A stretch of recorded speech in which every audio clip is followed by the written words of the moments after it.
Hinahanap niyo ba ako sa Facebook, mga kabayan? Nandito ang aking Facebook page. I-search nyo na lang, kabayan ko, follow na.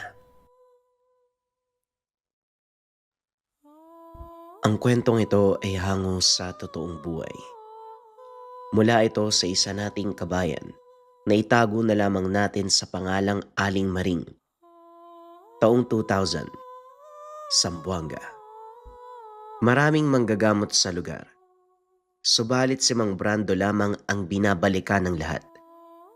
Ito ay dahil sa mabisang langis kumbate na gawa sa nyog na walang mata at iba pang kasangkapan. Isinasagawa ang proseso dakong Biyernes, araw na pinaniniwalaang magbibigay lakas sa lahat ng kargata. Mabisang panangga sa hamon ng kaliwa katulad ng kulam, barang, o kahit ang iba't ibang elemento at aswang. Lahat ng mga ito kayang tapatan ng langis kumbate ni Mang Brando. Maraming nagtatanong kung bakit nga ba epektibo ang langis ng matanda. Ilang manggagamot, albularyo at manunugis na rin ang lumapit para kumonsulta. Kaso tikom ang bibig ni Mang Brando. Hindi sa pagiging sakim, kundi para pangalagaan ang pamamaraan na minanapa sa mga ninuno. Manong Brando, bagong lipat po pala ako dito sa lugar. Tapos yung asawa ko po nagdadalang tao eh. Ang sabi ng kapitbahay namin, lumapit daw po kami sa inyo para mas maging ligtas. Napatitig si Mang Brando sa lalaking kaharap. Mukha pa lamang, nababasa niya na inosente ito. Yung tipo ng tao na kinakailangan pang turuan sa lahat ng bagay. Pinapasok niya ito at kinausap. Buntis ang asawa mo. May asawa ka na pala. Sa tingin ko parang nasa 20 anyos ka pa lang eh. Ang aga mo yatang bumuo ng pamilya. Yun nga ho nakabuntis eh. Kailangan ko pong panindigan. Ay tama nga naman. Mainam yan kaysa takbuhan mo. Ano ba ang kondisyon ng asawa mo ngayon? Ilang buwan na siyang nagbubuntis? 5 buwan pa lang po. Si Aling Maria ang may-ari ng inuupahan naming bahay. Ang sabi niya kasi, mas mabuti daw na idulog sa inyo ang pagdadalang tao ng asawa ko para mabigyan ng payo. Teka sandali nga. Halata sa mukha mo na wala kang alam sa tinatanong mo ngayon eh. Ni minsan ba may narinig ka na tungkol sa albularyo? Anting-anting, manggagamot, langis, o alinman sa nabanggit. Nakarinig ka na ba ng ganon? Sa totoo lang po ngayon pa lang. Tubong syudad po kasi ko tapos wala namang ganyan sa amin. Para saan po ba ang payo nyo? Paano po mapoprotektahan yung pagbubuntis ng asawa ko? Ay nako. Sa nakalipas na mga taon, ngayon pa lang ako uli nakaengkwentro ng walang alam sa ganitong usapin. Pero hindi bale na. Naiintindihan ko kung saan ka galing. 5 buwan ang sanggol sa sinapupunan. Eto, hindi mo kailangang ipahid o kung ano man ha. Ilagay mo lang malapit sa misis mo. Sa uluhan ng higaan pwede. Ano naman po yung bagay na to? Pasensya na po sa pagtatanong ha. Ngayon lang po kasi ako nakakita ng ganito eh. Wika ni Jomar habang sinusuri ang bote ng langis. Ang tawag dyan ay langis kumbate. Mabisang panlaban sa banta ng elemento, aswang, o kung anumang masasamang loob. Sakto yan sa asawa mong nagbubuntis. Pangtaboy at proteksyon sa nagbabalak ng kasamaan. Sino naman po ang hahamak sa asawa ko? Bakit naman po may magbabalak na masama? Ay pambihira. Narinig mo naman ang sinabi ko ano? Yun na yun. O siya, pwede ka nang lumakad dahil may gagawin pa ako. Sundin mo na lang ang lahat ng sinabi ko sa'yo ha. Napabuntong hininga si Mang Brando. Hindi maitago ang pangamba dahil minsan na siyang nakainkwentro. Kapag may lalapit sa kanya na walang alam sa larangan, sila pa ang nabibiktima ng kaliwa. Upang masuri ang kalagayan ng asawa nito, dali-dali siyang sumunod. Manong, dito po, tuloy po kayo. Ah, sabay na po kayo sa amin sa agahan. Masarap po magluto ang misis ko. Aba, tignan mo nga naman, maganda ang ngiti mo ah. Ganyan ang resulta kapag mahal ng asawa. Halata din sa'yo na pangarap mo magkapamilya. Ano ba ang luto ngayon? Ay sakto pala, may puto at sa akapeto lang ang sa akin. Hindi naman ako nagkakanin sa umaga. Ito na ba ang asawa mo, iho? Iha, Mang Brando pala. Ako po si Carolina. Kayo po ba'y manggagamot na sinabi ni Aling Maring? Natutuwa po akong makilala kayo, Manong. Yung bote po ng langis, nakalagay na po sa kwarto kung saan madalas akong tumatambay. Maraming salamat po doon, ha. Matanong lang kita, iha. Naniniwala ka ba sa ganitong usapin? Langis, aswang, manggagamot, lihim na karunungan. Sa pananalita at kilos mo parang may konti kang nalalaman. Ay, hindi naman po sa ganon. Narinig ko lang po nung bata pa ako. Sa probinsya po ako pinanganak pero pagtungtong ko ng 9 anyos, lumipat na kami ng Maynila. Ang layo naman ang inuwian nyo. Maynila tapos napadpad kayo sa Zamboanga. May kakilala ba kayo dito? Meron naman po, Manong, si Aling Maring kasi. Pamangkin siya ng yumao kong lola. Tapos ang sabi, may iilan kaming kamag-anak dito. Hindi ko pa lang po nakilala kasi kakadating pa lang po namin kahapon eh. Ganun ba? O siya, hindi na ako magtatagala. Dumaan lang talaga ako. Maraming salamat sa inyo. Matapos masuri ang kalagayan ng mag-asawa, hindi na nanatili pa si Mang Brando. Maayos naman ang mga ito. Wala siyang nakitang mali. Kaso nga lang, pagdating sa bukana ng sityo, narinig ang usapan ni Aling Maring kasama ang kaanak mula sa kabilang lugar. Hindi man napakinggan ng pinakauna, malinaw ang naabutang salita. Inintay na umalis ng kaanak bago tinawag si Aling Maring. Nakuha pa nitong umasta na parang walang nangyari. Ay, Mang Brando! Ang aga niya po yatang naglilibot. May dinayo ba kayong pasyente dito sa lugar? Wala naman, napadaan lang ako. Itatanong ko lang sana kung may alam kang pwedeng bilihan ng luyang itim. Naubusan kasi ko eh. Gagamitin kong sangkap para sa ginagawang gamot. Ay naku, tamang-tama. Nakita mo ba yung kausap ko? Ay, nagtatrabaho yun sa luyahan sa kabilang bayan. Iba't ibang klase ng luya ang meron sila. Gusto bang sabihan ko siya? Ilan ba ang kailangan mo? Ay kahit 3 lang. Baka bukas pwede ko nang makuha. Magkano nga ba? Huwag mo nang isipin yung bayad. Ako nang bahala. Alam mo naman na may utang ako sa'yo nung nakaraan, di ba? Yun na lang. Babalitaan na lang kita. O siya, mauna na ako ha. Magandang araw sa'yo. Napabuntong hininga si Mang Brando. Ay nako. Akala ko nagbabagong buhay na. Bumabalik pa rin sa nakasanayan. Nag-iimbita pa ng bagong biktima. Hindi na ako magugulat kung may ginawa kang ritual para dumayo dito ang mag-asawa. Ano ba yan? Akala ko walang problema. Meron pa pala. Wika ni Mang Brando sa sarili. Bumalik sa tahanan ni Jomar. Dumaan para pasimpleng basbasan. Minarka ng bakod upang magsilbing proteksyon. Pagbalik ng bahay na abutan ang mag-asawang pasyente. Hirap sa paghinga ang babae, samantalang ang lalaki ay nakikiusap. Dali-daling sinuri at napag-alaman na ang bata sa sinapupunan ay ilang araw ng patay.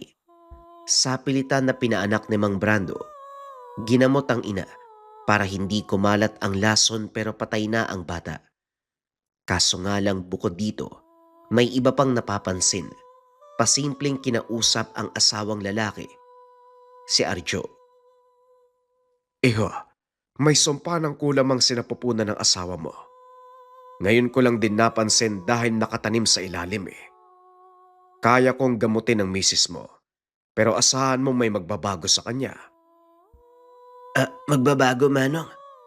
Mamamatay din ba ang asawa ko gaya ng anak namin? Linawin niyo ho. Huwag ka masyadong mag-isip ng ganyan. Pinagsawang hiwit at silagan ang sumpa na binigay sa asawa mo. Ibig sabihin, pagkatapos niyang inday ng parusa ng hiwit, silagan naman. At sa puntong to, magmumukhang halimaw ang asawa mo sa paningin mo at sa paningin ng ibang tao. Teka, ano po halimaw? Manong, bakit naman po ganito? Ano po ba talaga nangyayari kasi sa pagkakaalam ko, hindi naman nakikiusap sa kahit na sino ang asawa ko. Ni hindi nga yan lumalabas ng bahay eh. Pang Brando, parang awa mo na. Hulihin mo kung sinong gumawa nito sa asawa ko. Diyan din tayo tutungo, iho. Sa ngayon, kailangan mo munang tanggapin ang kaganapan at kinakailangan na handa ka sa mangyayari. Lalapatan ko siya ng lunas para unti-unting kumalas ang sumpa. Pero gaya ng sinabi ko, magpapatuloy ang epekto nito sa biktima. 3 patak ng langis sa baso ng tubig at saka pinainom sa biktima. Ginuhita ng pakrus ang noo at magkabilang palad. Maya-maya pa nawalan ng malay ang pasyente. Sa paggising nito, nagsimula ang pagbabago sa itsura sa mata ng iba. Kahit si Arjo ay hindi kinaya, kinakailangan pang ihatid ni Mang Brando dahil walang aalalay. Natatakot siya sa sariling asawa. Manong, hindi ko talaga kayang tignan ng asawa ko. Baka naman pwede mong lapatan ng orasyon para hindi ganun yung paningin ko sa kanya. Manong, maawa ka. Baka mamaya, ako pa makapatay dyan kapag may gagawin siyang masama eh. Halimaw na ho yan, Manong. Arjo, ito na talaga ang kapalaran ng asawa mo. Pero sinisigurado ko na sa paglipas sa mga araw ay gagaling siya. Intindihin mo muna ang sitwasyon ngayon. Ilang araw po ba? Ayoko magtagal sa ganito, natatakot po ako. Basta hindi yan sobrang magtatagal. Sige na. Lalakad na muna ako dahil kakalabanin ko pa ang kumulam. Basta ang gagawin mo lang, samahan ng misis mo hanggang sa matapos ang kalbaryo. Binilisan ang lakad para makauwi at maisagawa ang kasunod na hakbang. Kaso nga lang pagdaan sa bahay ni Jomar may napansin. Ang marka sa bakod ay nabura. Umalingasaw ang amoy ng sumpa. Masyadong malabo sa ngayon, pero masisiguradong nasa panganib ang mag-asawa. Manong, napadaan po kayo uli. Merienda po tayo. Wika ni Jomar. Ay hindi na, Jomar, nga pala. May bumisita ba sa'yo kanina? Ay parang may nararamdaman akong mali. Yung kaanak po namin. Sinama ni Aling Maring kasi gusto ko may makausap. Ano pong mali? Eto bang kaanak mo babae o lalaki? Nakita mo ba siyang may suot-suot na kakaibang kwintas? Opo, meron. Ang sabi ni Aling Maring dating manggagamot yun. Pero wala na daw po sa larangan eh. Sa ngayon siya nagbungkahi na kung sakaling manganak si Carolina, siya na daw po ang tatayong kumadrona. Sinasabi ko na nga ba, Jomar? Huwag kang papayag. Mabuti pa dalhin mo sa bahay si Carolina. Susuriin ko siya para masiguro natin na ligtas ang nasa sinapupunan niya. O siya, lalakad na muna ako. Pagdating ni Mang Brando sa bahay ni Aling Maring, eto naman ang kinausap niya. Eto na pala ang luyang itim. Ginawa ko ng 5 para sa'yo, Mang Brando. Huwag kang mag-abala sa bayad ah. Ikaltas mo na lang sa pagkakautang ko sa'yo nung nakaraan. Tinanggap ni Mang Brando. Pero isang tingin pa lang, alam na merong kasamang banta. Gayunpaman, piniling magbulag-bulagan. Ay mabuti naman meron na kagad ano. Kinakailangan ko talaga to para gumawa ng gamot eh. Saktong-sakto para saplas sa mga buntis. Alam mo naman kapag nagdadalang tao, madaling lapitan ng kasamaan. Sinabi mo pa. Yung kaanak ko nga na dumalaw dito, nako. 2 apo ang nasawi dahil sa pangaaswang. May pamangkin pa na dinali ng kulam, Diyos ko. Sa panahon ngayon, kaliwa talaga ang pinakamalaking banta sa buhay. O siya, sige na, hindi na ako magtatagal. Maraming salamat pala dito. Ay sige ho, Manong. Mag-ingat po kayo sa daan ha. Maraming nagbabalat kayo na masamang loob. Hindi maitago ni Mang Brando ang galit. Napabuntong hininga sa sinabi ni Aling Maring. Pabalibag na nilabag ang supot ng luyang itim. Ang kapal ng muka. Nakukuha pang makipag-usap sa akin siya naman ang salot. Kung makapagsabayan, akala mo kung sinong malinis. Binigyan pa ako ng luyang itim na may kargang sumpa. Akala mo yata hindi ko mapapansin, ano? Itatapon na sana ang luyang itim ng merong maisip. Inilagay sa paso ang isa at ang apat ay ginawang kasangkapan. Isinilid sa magkaibang bote ang langis at hinalo ang luya. Binasbasan at itinabi upang mas mabisa. Pagsapit ng gabi, habang inaayos ang mga halamang gamot, napansin ni Mang Brando ang senyales ng langis. May koneksyon ito sa langis sa pinadala kay Jomar. Isa lang ang ibig sabihin ng pakulo nito. Nanganganib ang buhay ng asawang buntis. Matapos bitbitin ng mga gamit, nagmamadali na sa pagpaparoon. Malayo pa lang lumalakas na ang banta at sa sandaling nakaabot ng bakuran, iba't ibang bakas ang bumungad. Mula sa loob, narinig ang ingay ng mag-asawa. Sumisigaw ang buntis, habang nagsasabi si Jomar na nabasag ang bote ng langis. Manong Brando, nandiyan na po pala kayo. Ano po ba nangyayari? Bigla na lang po nagkaganito yung asawa ko tapos nabasag po yung langis. Isa lang ang ibig sabihin nito. May aswang o anumang elemento na gustong biktimahin ng asawa mo. Ito ang itabi mo sa kanya. Kumuha ka ng itak o kahit kutsilyo. Huwag na huwag kang lalayo sa asawa mo.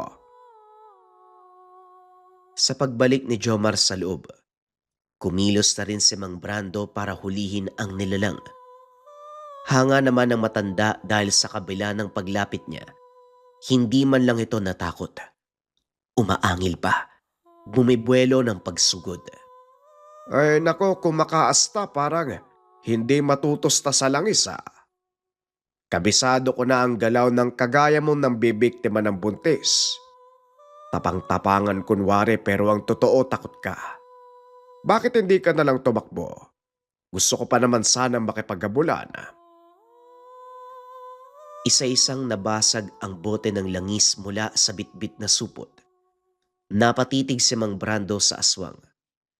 Sa ilang beses na pakikipaglaban, ngayon pa lamang nakasalamuhan ng nilalang na kayang basagin ang lahat ng kargada. Maya-maya pa ay sumugod ito. Mabuti na lang maaga pang matanda at walang pasabi na sinaksak ng balisong.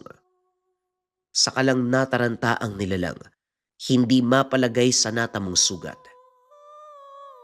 Hindi ka naman mukhang baguhan para wala kang malaman sa kargada ko. Hindi mo masyadong pinapansin ang langis, Yang patalim na tumama sa iyo ay binabad din sa langis. Dehado ka na. Oh, ay saka pupunta. Talagang tatakas ka pa. Hindi na hinayaan ni Mang Brando. Pinabuka ang bibig at binuhusan ng langis. Pinanood na mangisay hanggang sa nalagutan ng hininga. Pasimple itong kinarga at dinala sa liblib na bahagi. Matapos basbasan ay saka nilibing. Manong, nakatulog na po ang asawa ko. Pero hindi pa rin namin maunawaan yung nangyayari. Bigla na lang siyang sumigaw tapos kumulo po yung langis. Nagreklamo siya, Manong, sumasakit daw yung tiyan niya. Parang hinuhugot yung bata. Takot na takot po siya tapos nabasag na yung bote ng langis. Kagaya ng sinabi ko kanina, may umaaligid na aswang. Hindi mo na kailangang isipin dahil naligpit ko na. Susuriin ko ang sinapupunan ng asawa mo. Kailangan nating makasigurado na ligtas ang mag-ina mo. Makaraan ang ilang sandali. Kinumpirma ni Mang Brando na ligtas ang bata at si Carolina. Kaso biglang nagbago ang emosyon Nang masipat si Aling Maring, nagmamadali sa pag-alis nang makita siya. Sinundan at nagawa namang abutan. Mang Brando, gabi na. Pero nasa labas pa kayo. May tinutugis ba kayo ng ganitong oras? Alam mo Maring, wag na tayo maglokohan. Alam natin kung ano ang nangyari. Umamin ka. Anong ginawa mo sa mag-asawa? Hindi ba kadugo mo naman si Jomar? Ano bang balak mo sa kanila? Ay, anong sinasabi mo, Mang Brando? Epekto yata yan ang kakatugis mo ng elemento. Bakit mo ko pagbibintangan ng ganyan? Ikaw na ang nagsabi na kadugo ko si Jomar. Naisip mo bang wala akong puso para sariling kadugo ipapahamak ko? Ibabalik ko sa iyo ang tanong. Ano ang balak mo sa mag-asawa? Hindi ba kasabot mo yung aswang na umatake dito? Maring sinasabi ko ha, sa akin unang dumulog ang mag-asawa. Ibig sabihin kargo ko sila pagdating sa usaping ito. Ano man ang mangyari sa kanila, ako mismo ang haharap. Hindi ba ikaw din ang nagsabi na lumapit sa akin para humingi ng payo? Ano ba talagang balak mo? Yan ang tanong na gusto kong maintindihan mo sa lalong madaling panahon, Mang Brando. Kung may malasakit ka sa mag-asawang yon, gawin mo ang lahat para mailigtas sila, lalo na ang bata sa sinapupunan. Hindi niya maintindihan ng matanda. Lalong naguluhan sa sinabi ni Aling Maring. Tulalang sinundan ng tingin. Umuwi ang matanda na hindi pa rin matigil sa kakaisip. Inunawang mabuti ang kilos si Aling Maring. Subalit sa ngayon hindi pa maintindihan. Hindi na masyadong pinansin. Binuhos ang atensyon sa paggawa ng gamot. Kinabukasan maagang bumisita sa bahay ni Jomar. Doon na rin siya nag-agahan dahil naabutan ang mag-asawa sa kalagitnaan ng hapag. Habang nag-uusap, sinuri ni Mang Brando ang lagay ng sinapupunan. Simpleng hinipo at nagdasal. Manong, kagabi akala ko mamamatay na kami ng anak ko eh. Sobrang sakit po ng tiyan ko. Parang hinuhugot siya mula sa loob. Nabasag din po yung bote ng langis. Ganun po ba kabangis ang mga aswang? Ganon nga pero hindi mo kailangang alalahanin. Tinaboy ko na ang aswang. Sa ngayon isipin mo ang bata. Jomar, kumusta ang binigay kong langis? Yung bago po nandito naman. Pero yung basag na bote tinabi ko po pala. Ito po oh. Gagamitin niyo po ba yan? Delikado, may bubog eh. Kahit ang maliit na bagay katulad ng bubog, pwede kong gamiting panlaban. O siya, yung kaanak na bumibisita sa inyo, ilarawan mo nga. Si Mang Prudencio po at saka si Manang Lolita. Ang sabi ni Aling Maring pinsan daw ng lolo ko eh. Mabuti naman po sila. Maayos po yung pakikitungo. Pero parang may mali po. Ngayon lang kasi ako nakasalamuhan ng tao na parang hindi tao. Ganun po ang pakiramdam ko eh. Yung balat nila parang nagmamantika. May amoy na nakakadiri eh. Kung aamuyin sa mabang oras, hindi ka lang mahihilo. Mawawalan pa ng malay. Tao po ba yung mga yun, Manong? Hindi ko masasabi.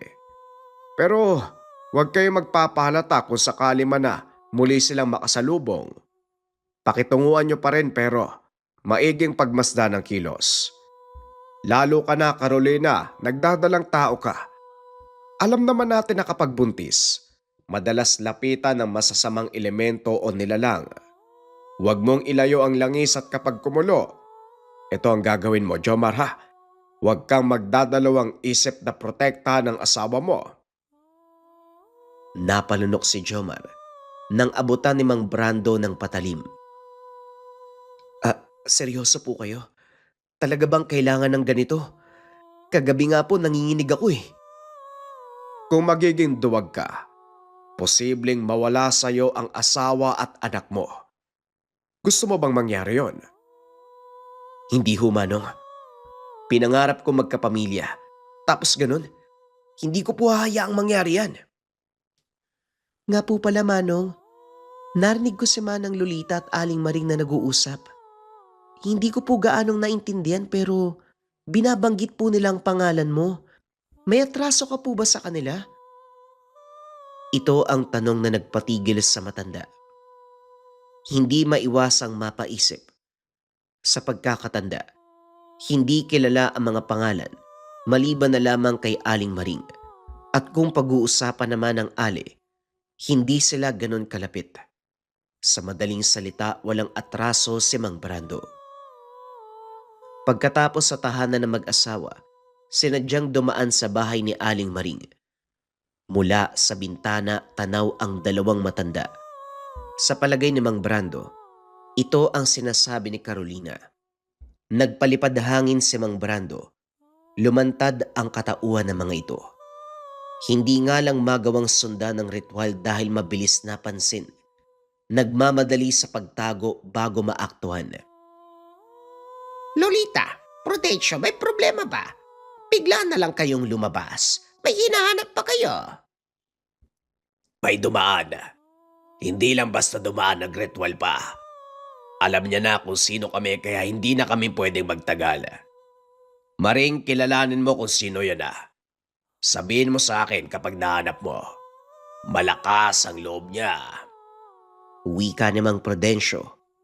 Nagbitaw din ng orasyon ng kalaban. Kagad namang nagkarga ng sabulag si Mang Brando upang hindi siya makita. Pag-alis ng mga ito, nilapitan niya si Aling Maring. Itatanggi mo pa rin ba na wala kang kinalaman sa nangyayari sa mag-asawa? Maring huli ka na sa akto. Ayaw mo pa rin umamin sino mga yon? Hindi lang sila aswang, may dugo din silang mangkukulam. Kung titignan ka, makajos ka. Hindi makabasag pinggan pero may tinatago kang budhi.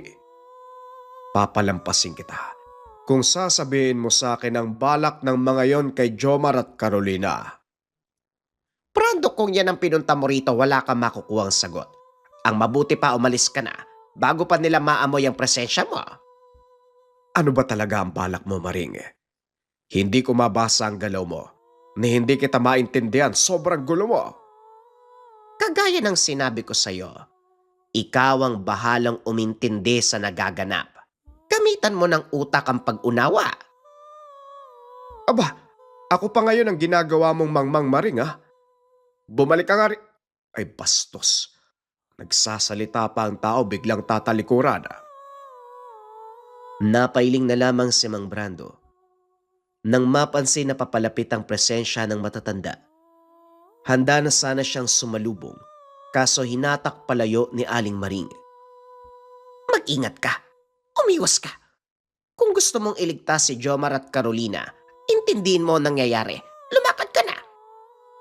Maring, wag mo kong pagsalitaan na para bang mas matanda ka kumpara sa akin. Umaming ka na. Ano ang plano ng matatandang yan? Ikaw ang sumagot sa mga tanong mo. Matalino kang tao dahil nasa larangan ka. Marami kang alam, intindihin mo. Sana maunawaan mo sa lalong madaling panahon. Yung tipong may oras ka pa para iligtas ang mag-asawa. Hindi na nagawa pang sumagot ni Mang Brando. Nagmamadali sa pag-alis si Aling Maring. Pinagmasdan niya ang pag-uusap ng mga ito at pagbalik ng tahanan, isinagawa kagad ang hakbang. Ang basag na bote ng langis, ginawang sangkap at hinalo sa panibago. May kapit na ito ng kalaban kung kaya't naisip ni Mang Brando na gamitin. Hinaluan na rin ng luyang itim na merong kargang sumpa mula sa kalaban. Matapos itong basbasan, inihanda na para ihatid sa tahanan ni Jomar. Naku naman, hindi na lang talaga sabihin kung ano nangyayari. Hindi bale, uunahan ko na lang sila bago pa magalaw ang mag-asawa. Lagot ka talaga sa akin, Maring. Kapag nagkataon, pwede ka pa sana magsalita eh. Pero ginugulo mo ang isipan ko. Sumasakit ang ulo ko sa'yo. Madilim man ang paligid. Malayo palang tanaw na si Manang Lolita. Dumistansya sa bahay nila Jomar. Pero ganun pa man, halata ang ginagawa. May kinakalikot ang mga kamay sumasambit ng orasyon. Nang maintindihan ng ritual, kagad itinanim sa bakuran ang itim na luya, magsisilbing depensa na siyang ihigop sa binabatong orasyon ng kalaban. Naglibing na rin ang langis sa pintuan. Maya-maya pa, pasikretong lumapit sa kinalalagyan ng ali. Tuloy-tuloy ang ritual nito hanggang sa napaubo. Walang tigil sa pagsuka ng dugo.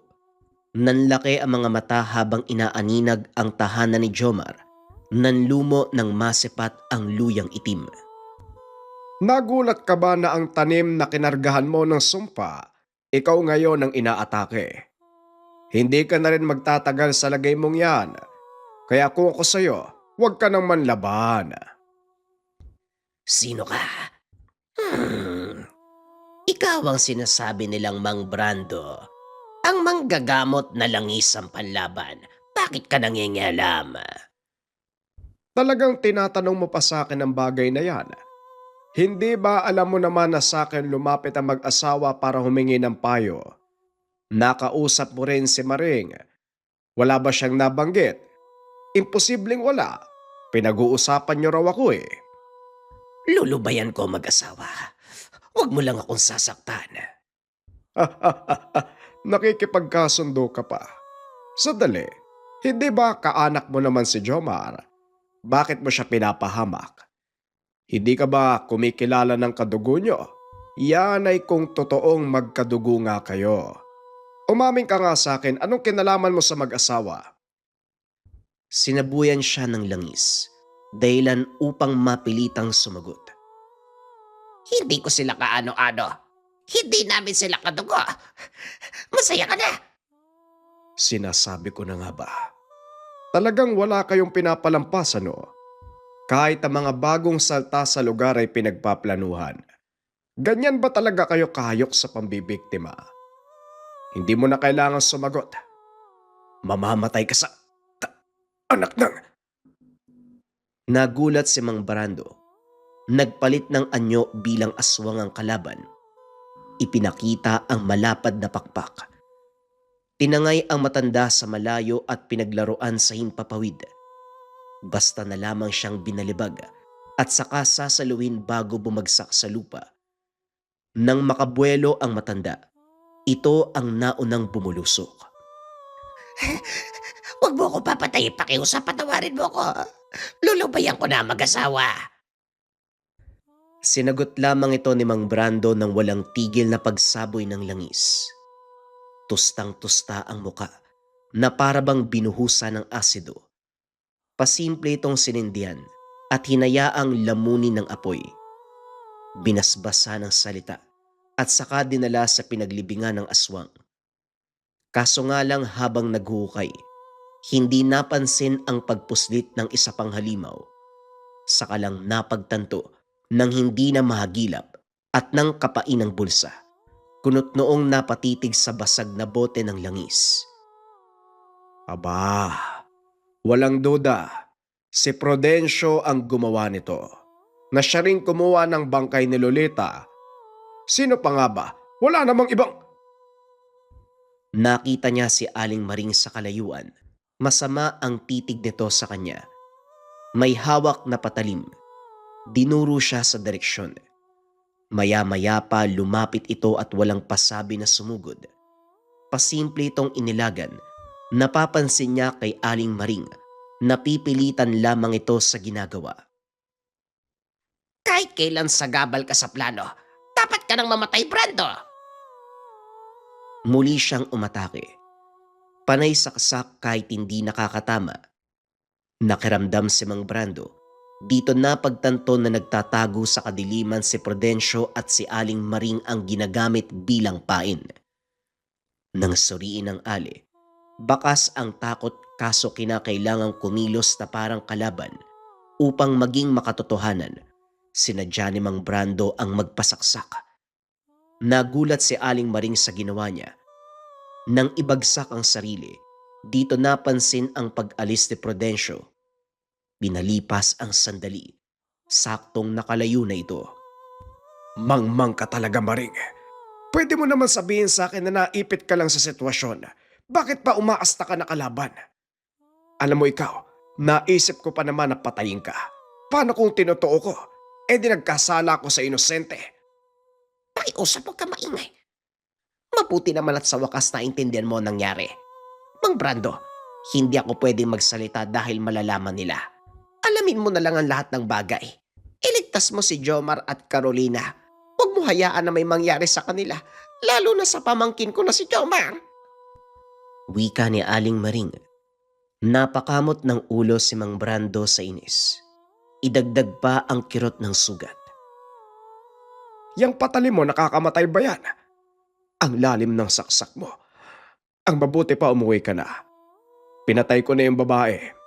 Ibig sabihin yung lalaki na lang ang kakalabanin ko.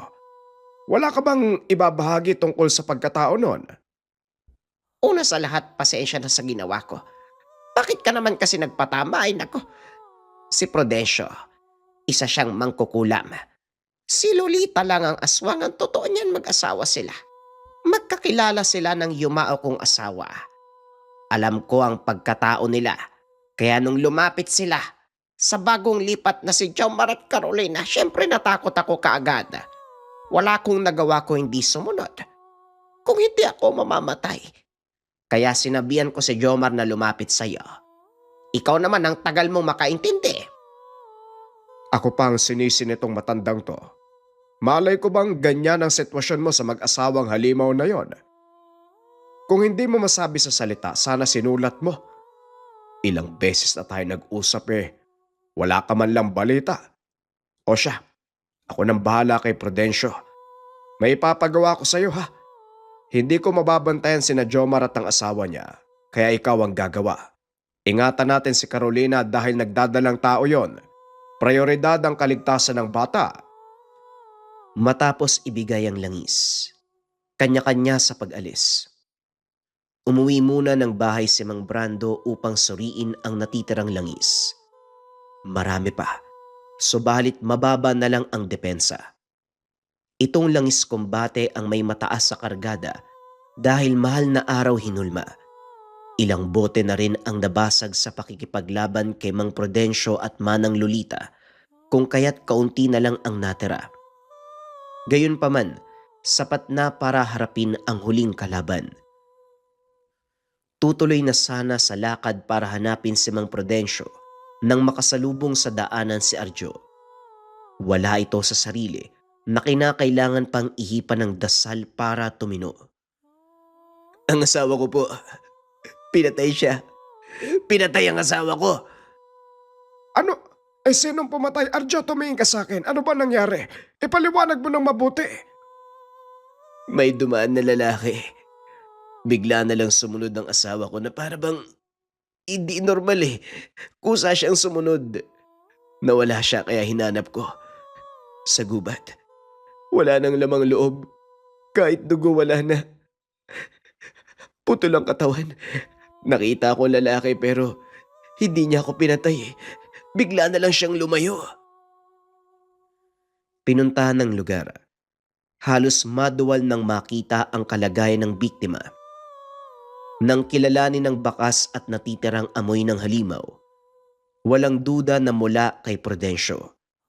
Naguguluhan si Mang Brando dahil ayon sa sinabi ni Aling Magring, isa itong mangkukulam. Hindi pa siya nakarinig ng mangkukulam na kumakain ng tao. Bago masagot ang katanungan, inayos muna ang bangkay at kinausap si Arjo. Nang magkaintindihan saka umalis, madaling araw na kaya piniling umuwi ng bahay. Pagsikat ng araw bumungad ang nagmamadaling si Aling Maring. Takot na takot ito habang nagbabalita. Kinilalang si Mang Prudencio ang may kagagawan ng pangungulam sa asawa ni Arjo. Pagkatapos ng bata sa sinapupunan, dinali din ng ina. Dumaan na sa amin si Prudencio. Hindi ko alam kung bakit niya sinabi yon. Mang Brando, natatakot ako na baka kaya niya sinabi, balak din akong patayin. Tulungan mo naman ako. Mabuti na lang ngayon nagkagulo.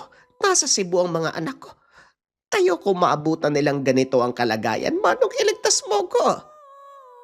Pambihira talagang Prudensyong yan Hindi ba niya nasabi sa'yo kung patay na ba ang asawa niya? Nasaan ba si Lolita? Hindi ko maramdaman ang kamatayan niya eh. O baka naman pinatay ang asawa ni Arjo para ipakain kay Lolita upang manumbalik ang lakas. Anak ng demonyo talaga. Wala akong alam sa ganyan pero sa tingin ko buhay si Lolita. Manong magbadali ka sa pagkilos. Hindi lang mag-asawang Jomar at Carolina ang nakataya rito. Pati ako. At ang nangyari sa asawa ni Arjo. Ito na yata ang pinakamabigat na pasanin ko sa buong buhay ah. Pinagsabay-sabay pa talaga ang problema. Kahit isa lang ang kalaban, hindi rin madali. Maraming tao ang nadadamay. Sandaling nagpalakad-lakad bago naging kondisyon ng pag-iisip. Nang makabuo ng plano, inantay ang tamang oras para umatake. Isa na lang ang paglabas para hanapin ang kinaroroonan nito. Pero ginulat nang sunod-sunod na nabasag ang bote ng langis sa paligid. Hindi na bahala si Mang Brando dahil mababa lamang ang karga ng mga ito. Kahit baguhan sa larangan ay kaya itong pasabugin. Ang nanatiling buo, ang langis kumbate na hawak. Mang Brando, nariyan na si Prudencio. Anong gagawin? Diyos ko, andyan din si Lolita. Wika ni Aling Maring. Hindi ito umuwi sa takot na balikan. Wala kang dapat ikatakot dahil nasa loob ka ng pamamahay ko. Kaya nilang basagin ng anumang gamit pero hindi sila makakapasok. Kahit paglapit sa pinto, hindi magagawa ng mga yan kaya dito ka lang. Matapang na hinarang ang mga ito. Sinalubong ng asar ni Mang Prudencio. Talaga bang hindi mo papakawalan si Maring? Naghintay pa kami ng ilang oras sa bahay niya. Nandito lang pala siya. Ano? Aasawain mo? Ngayon lang kita nakitang bumanat pero hindi naman nakakatawa. Huwag ka magsayang ng laway. Diretso tayo sa problema. Ang kapal ng mukha niyo maghamon dito pa talaga sa bahay ko. Nabuhay pa ang isang to. Hanga ako sa puwersa niyong dalawa. Ni hindi ko nga napansin na kinuha mo palang bangkay nito habang naghuhukay ako. Swerte ka lang hindi kita naabutan eh. Kapag nagkataon, dalawa kayong ililibing. Itabi mo ang hukay na yon para sa katawan mo. Ikaw ang nagpatunay sa kasabihan na naghukay ng sariling libingan. Alam mo, ayoko ng maraming satsat eh. Sino ba sa inyo mauunang lumaban? O kung gusto niyo, sabay na kayo eh. Umabante si Aling Lolita. Kagad nagpalit ng anyo at nilipad ang distansya sabay atake. Sunod-sunod na kalmot. Sinamaan pa ng orasyon mula sa kulam at mismong pagkaaswang. Pasimpleng tinungga ni Mang Brando ang bote ng langis kumbate. Matapos mag-usal ng orasyon sa isipan, sinabay ang galaw ng aswang. Wala nang sinayang pa. Bumelo. Inuna sa pagsira ang mga pakpak. Nang hindi na makalipad, dito tinodo ang atake. Sunod-sunod na sinaksak, sabay saboy ng langis sa muka. Mabilis ang pagsunog sa katawan ang kasunod na hakbang. Halata sa katawan ang pagkapaso mula sa unang inkwentro na ngayon ay lalo pang natusta. Manggagamot, pakawalan mo ang asawa ko. Pag-usapan natin to. Pag-usapan na. Wag na. Mag-aangas ka lang naman eh. Hindi nakakatuwang panoorin ng asawa na naghihirap ano. Ngayon alam mo na kung ano ang pakiramdam ng asawa ng biktima mo. Si Jomar, si Arjo. Sigurado ko na iilan lang sila sa biktima. Grabing pasakit ang binigay mo sa kanila. Lalong-lalo na si Arjo. Naiisip ko pa lang ang ginawa mo. Gustong-gusto na kitang patayin. Bitawan mo ang asawa ko. Pinapatay mo na siya. Sunod-sunod na sigaw ang ginawa ni Mang Prudencio. Sinubukan pang lumapit. Pero lumakas ang depensa ng luyang itim na kinargahan ng orasyon. Pamilyar ba ang pananim na mga yan? Sa'yo galing yan eh. Huwag kang matakot. Kinargahan mo pa nga ng sumpa dahil balak mo kong lasunin eh. Malas mo lang, napansin ko kaagad. At ito ang gagamitin ko laban sa inyo. Maluha-luha ang mata ni Mang Prudencio habang pinapanood ang huling hininga ni Manang Lolita. Nang mamatay ang asawa, hindi na nagpigil pa. Inilabas ang dalang patalim. Naging maingat si Mang Brando. Sinisiguradong maiilagan ang bawat atake. Sinasabayan ng orasyon ng kulam. Isa sa kinakabahala ng matanda dahil unti-unting napansin ang epekto. Hindi naglaon nakuha siya nitong tamaan. Sunod-sunod na pagtaga sa braso at sa kabila ng depensa sa katawan, tumalab ang daplis. Ang bote ng langis kumbate ay makikitaan ng bitak. Dali-daling nagkarga ng orasyon si Mang Brando. Kinuha ang natitirang langis. Kaagad isinaboy kay Mang Prudencio. Nang lumapat sa balat ang langis, sumigaw ito ng napakalakas. O ano? Yan na lang ba ang kaya mo? Mahina. Lumapit ka! Lumabang ka pa, sugod! Sinasagad niya ang galit ni Mang Prudencio upang hindi na makapag-isip ng maayos. Nagtagumpay si Mang Brando. Paulit-ulit na atake ang ginagawa. Atake ng galit. Hindi na nakakapag-isip ng tama. Sinamantala ni Mang Brando ang pagkakataon. Sa bawat pag-atake nito ay sinasabuyan ng langis. Kahit mapatay mo ko ngayon, sa kabilang buhay patuloy kitang isusumpa. Aantayin kita. Ganun ba? Wala naman akong pakialam sa'yo. Ang importante, mamatay ka sa mundo ng mga tao. Matapos magsalita ni Mang Brando, diniin niya ang patalim. Inikot pa ito ng ilang beses upang masiguradong malakas ang pinsala. Dito na tuluyang namatay si Mang Prudencio. Hingal na tumabi si Mang Brando. Tinitigan ang bangkay ng mag-asawang kalaban. Maraming salamat, Amang Mayleka. Sa dami ng binigay na problema sa akin ng mag-asawang to, nakuha ko pa rin tuldukan. Pero hindi ka ba natatakot sa banta ni Prudencio? Paano kung magkatotoo? Wala nang sumpa ang salita niya. Patay na siya. Pumasok ka na lang sa bahay. Ako nang bahala sa bangkay ng mga ito. Maayos na iniligpit ang katawan ng mag-asawa. Sinunog. Ibinaon sa malalim na hukay. Nabunutan ng tinik sa lalamunan si Mang Brando. Nakahinga ng maayos at ganadong nagpatuloy Mahilig ka sa bang magsuot pagpili. ng bracelet na merong kahulugan?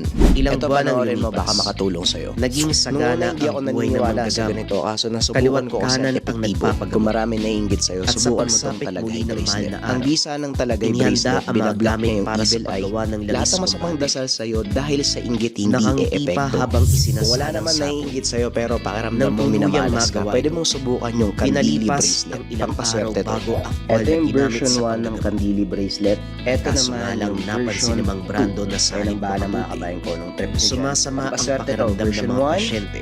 version 2. Ang mga buntis sa binigyan ng Kung wala langis namang naiinggit pangdepensa. sa'yo, kung swerte Imbis ka sa naman proteksyon pero ay hindi lalo maganda pang ang mahahamak. kalusugan.